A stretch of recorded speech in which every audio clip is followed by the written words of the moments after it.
Another week, another stack of comics to review. This is your weekly comic book review. Everything I read for New Comic Book Day, October 1st, that I wanted to talk about. Huge week, man. And let's start off with what I think is the best, which might surprise some people. Absolute Evil #1. Totally blown away by this issue. It's really cool seeing the behind the scenes of the Absolute Universe villains and kind of them working together, trying to stop all of these absolute heroes from springing up and possibly putting an end to their evil deeds, right? We also get a look at Absolute Green Arrow. Got bad news, guys. I don't think this Absolute Green Arrow is going to be the main hero of our Absolute Green Arrow series when that starts up. Hawkman's got something to say. Let's put it that way. But yeah, man, I love all the back and forth between all these different villains and their philosophies on how the world should be in their image and stuff like that. And yeah, just really cool seeing them all interact. And then we get the Hawkman. He's a narc in this universe. He's working for the bad guys. And yeah, this might be our Oliver Queen, man. So I don't think he's going to be the hero of the Absolute Green Arrow series. We'll have to see what DC has planned for that. But yeah, man, just a really great, surprising issue. Definitely had my jaw on the floor by the time I finished reading it. Don't miss out. Absolute Evil #1. Batman #2. I'm all aboard for this Batman series. I think they're off to a great start. We got Matt Fraction writing with Jorge Jimenez continuing with the art. First thing I want to say, excellent moments, back in the day flashbacks between Damian Wayne, Bruce, and Tim Drake, as we see Bruce trying to teach Tim Drake how to drive stick shift on the car. And then we get the flash forward as we see Tim Drake. He's caught in this situation right now, possibly being shot by the cops. He's trying to escape and he gets locked up. They throw him in the back of the car. They tie his hands in the back. All the villains in the back of the car, they want to fight Robin, obviously, because they're not big fans of him and Batman. So we get this great fighting. Tim Drake, very great at fighting, even if his hands are bound. So yeah, that was really cool. He breaks out of the cuffs, punches people in the head. Anyways, man, I thought this issue was great. I'm loving the direction of this Batman series with Matt Fraction taking over. And yeah, man, definitely jump on and check it out. Really surprising stuff, really cool.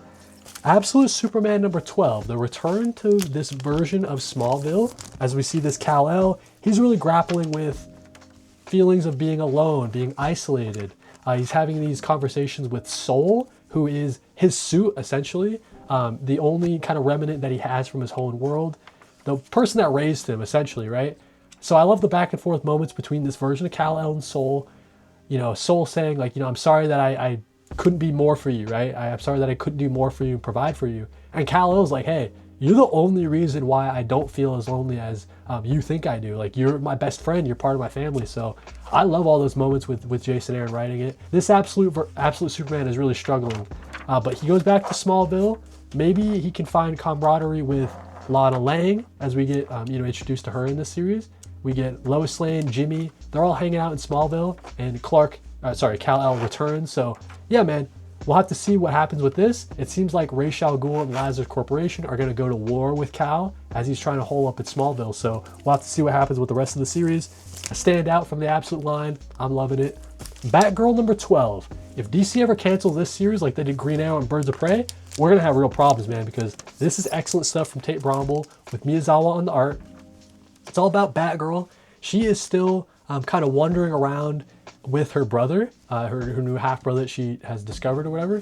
She's trying to find Samsara, this mystical kind of legendary city that's been hidden away from society, because one of the Al Ghul daughters is now running things over there, and maybe Batgirl can, I guess, kind of get her help to fight off the Blood Syndicate who's after Batgirl, and fight off the Unburied, I think.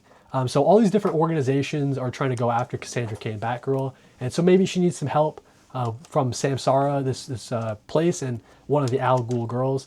I'm still loving this series. I think it's got really great artwork from Miyazawa, like I was saying. The heartfelt moments with Cassandra Cain, trying to understand her brother more and stuff like that. We'll have to see where the series goes. She just put the moves on this guy, right? So I'm loving it, dude. Batgirl, such a fun series. A couple more issues to talk about here, guys. Like JSA #12, the end of Jeff Lemire's kind of first foray into this JSA series. In some ways, I think he stuck the landing, but in other ways, I don't think he kind of necessarily stuck the landing. It's like 12 issues in, and we finally got to this point.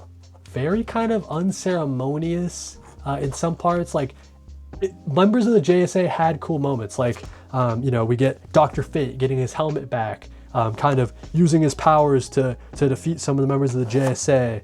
We get this cool like teleporter open moment with all the previous members of the JSA coming back into the fight and helping them take care of the Injustice Society. I don't think I'm going to continue with this series though, man. That's sort of a shame because it is a Jeff Lemire series and a writer that I'm super big fan of.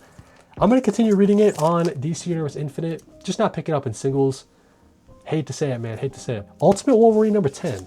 This one was really cool. I thought it was a flip on the formula, as we see the Resistance typically in the last couple of issues are going into the enemies and sort of doing covert ops missions from there. In this one, it's just the Resistance chilling in Chernobyl, the place that they've made their base, and the villains are coming to them. They want to start the fight. So we see Logan, he's chilling on top of this, starts blowing up and stuff, and they're under attack from Omega Red, right? So we get this cool fight scene between Logan and Omega Red. I thought it was a really great issue. I think that lens on the artwork is a really cool look. It's different from the Cappuccio stuff, right? It's more cartoony in nature, but I think Lens has a really cool style. And Chris Condon just killing it with this Ultimate Wolverine series. Not like the best thing ever that I read, but I think it's a really cool look, a really cool corner of the Ultimate Universe. Adventures of Superman, Book of L number 2. Philip Kennedy Johnson's story continues. If you read the War World saga, this is a continuation of that. As we see Superman, he's been sort of taken and thrown 1,000 years in the future where everything's different. The world's kind of owned by Brainiac. He's kind of running things now. And we see Superman, he's working with this new character who is a descendant of his possibly, to go back to the Fortress of Solitude, try to figure out what the heck's going on. How can Superman get back to his own world, where he rediscovers Jimmy Olsen has been here. So not sure how Jimmy Olsen has been alive for 1,000 years or whatever. He's super old now. And yeah, man, I'm just loving Philip Kennedy Johnson's sort of ideas for Superman and kind of where he's taken this grand story. So Adventures of Superman, Book of L, not a must pick up series by any means, but I'm going to ride it out. I like Philip Kennedy Johnson, so definitely check this out on DC Universe Infinite if you get a chance, especially if you like the War World Saga stuff. Birds of Prey number 26. Fun issue of the series. One of the villains is up to no good, and the birds are trying to figure out what the heck's going on with it. So they're going to play the villain's kind of game that they've set up for members of the community to go out and try to solve these like riddles and stuff like that. They're trying to solve it first before anybody else does. So that way they can, you know, meet the villain and kind of figure out what the villain wants and what the villain's up to. We get the Birds of Prey. They're kind of swapped into these fun costumes, right? We see Big Barda as like a vampire lady. That's cool, right? Just a fun issue of the series. Kelly Thompson just killing it. Sad that this is going to be the last arc, man. Sad to see it go. Couple more issues here, like Absolute Green Lantern number 7. I'm not even going to open it. Actually, you know what? I will. I'm dropping this issue. I'm dropping this series, man. It was a good issue. It's fine. But it's just so like grand in scale and not exactly what I was looking for in an Absolute Green Lantern series. I thought they'd say it'd be more horror. It's not really that horror, you know what I mean? So, I don't know, dude. This has nothing to do with, you know, Joe from the first arc. It's like a different corner of space, learning more about the different rings at play in this Absolute Universe. Not a must pick up series for me, man. I'm gonna be dropping this. I'm gonna be dropping it and reading it in DC Universe Infinite. So, sorry, Al Ewing. I tried to give you a shot, man. Let's talk about these two at the same time, and we're not gonna open up the art. But this is Justice League Unlimited number 11, which is a prelude to DCKO, just like Justice League the Omega Act special, also prelude to DCKO. I'm liking the overall meta narrative over at DC. I'm excited for DCKO. These are not must pick up issues by any means. They're just kind of setting the stage, right? I mean, it's a prelude for a reason. They're just setting the stage for this event, kind of telling us how we got here for those that haven't been keeping up. But for me, that's been keeping up, I'm all set, you know what I mean? I already got it. But yeah, that's what we got. Weekly comic book reviews, everything that came out for October 1st, New Comic Book Day. Let me know if you read any of these and what you thought. Thank you guys for watching, and read more comics.